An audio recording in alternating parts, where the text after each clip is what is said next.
the assistant professor from Centralise College.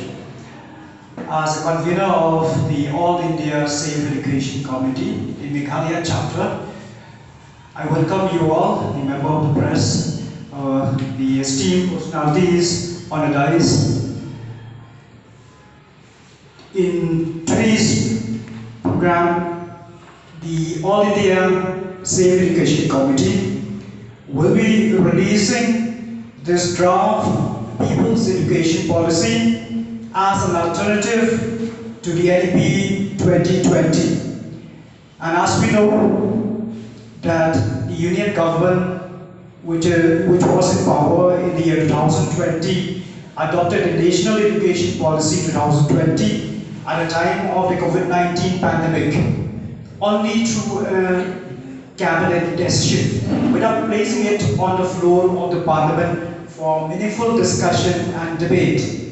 So within this, within the paradigm of this Save India, All India Safe Education Committee, we would expect that the state government would take a call on, normalizing education in the form of by taking a look at all those educational institutions that are non-functional, to make them functional, and if they cannot be made functional, they should be closed. And also in the larger context, we know that with the present regime, education has been highly communalized. Some chapters have been taken away, some chapters have been added without any public discussion, and which is one reason why they perhaps released this policy, the NEP 2020, during the COVID regime.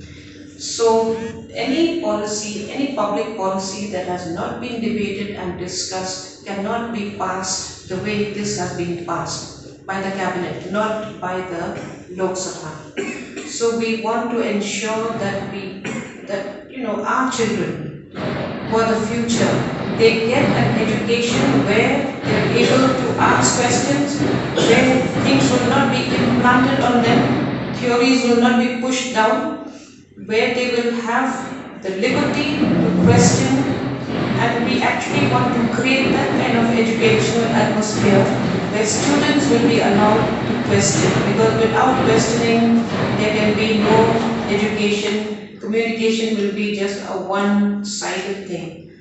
One believed in development, and development can never take place without an infrastructure.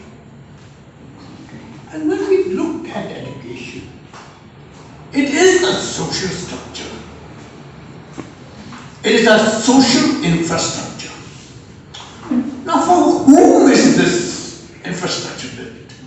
First, we have to be very clear about that.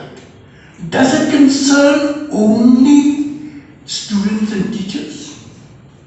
Or does it concern parents? Does it concern families? Does it concern the community as a whole? And if we accept this, that this is an infrastructure on which the whole society depends on, how can a single cabinet sitting decide on a policy? I didn't understand why it was not discussed. And for infrastructures, to my mind, for infrastructures to be sustainable and for education to be sustainable in this country, we need a bottom-up approach towards how this policy should take place. Meghalaya chapter of the All India Safe Education Committee, in fact, we can trace back to 2024, where the leaders from the national level and also the leaders from Assam's state chapter, they came to visit our state and tried to get some people where the state chapter can be formed as part of the All India movement against the communalization of education in India, commercialization, and all the related problems associated with the NEP.